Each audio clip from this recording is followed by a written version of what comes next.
বলিউড অভিনেত্রী সেলিনা জেটলি তার স্বামী পিটার হ্যাগের বিরুদ্ধে পারিবারিক সহিংসতা ও নির্যাতনের অভিযোগ এনেছেন।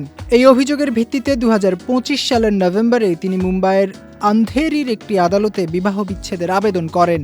দীর্ঘ প্রায় 15 বছরের দাম্পত্য জীবনের পর হঠাৎ এমন সিদ্ধান্তে ভক্তদের মাঝেও বিস্ময় তৈরি হয়। সম্প্রতি সামাজিক যোগাযোগ মাধ্যমে দেয়া এক পোস্টে নির্যাতনের শিকার মানুষের মানসিক অবস্থার কথা তুলে ধরেন সেলিনা।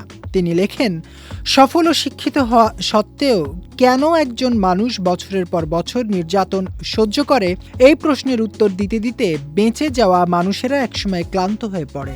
তার ভাষায়, মানুষ যেভাবে কল্পনা করে বাস্তবে তা আরও কঠিন। অভিনেত্রী জানান, নির্যাতন সাধারণত হঠাৎ করে শুরু হয় না, বরং ভালোবাসা, প্রতিশ্রুতি ও সুন্দর ভবিষ্যতের স্বপ্ন দেখিয়েই এর সূচনা হয়। সময়ের সঙ্গে সঙ্গে সম্পর্কের ভেতরে মানসিক ও মৌখিক নির্যাতন বাড়তে থাকে।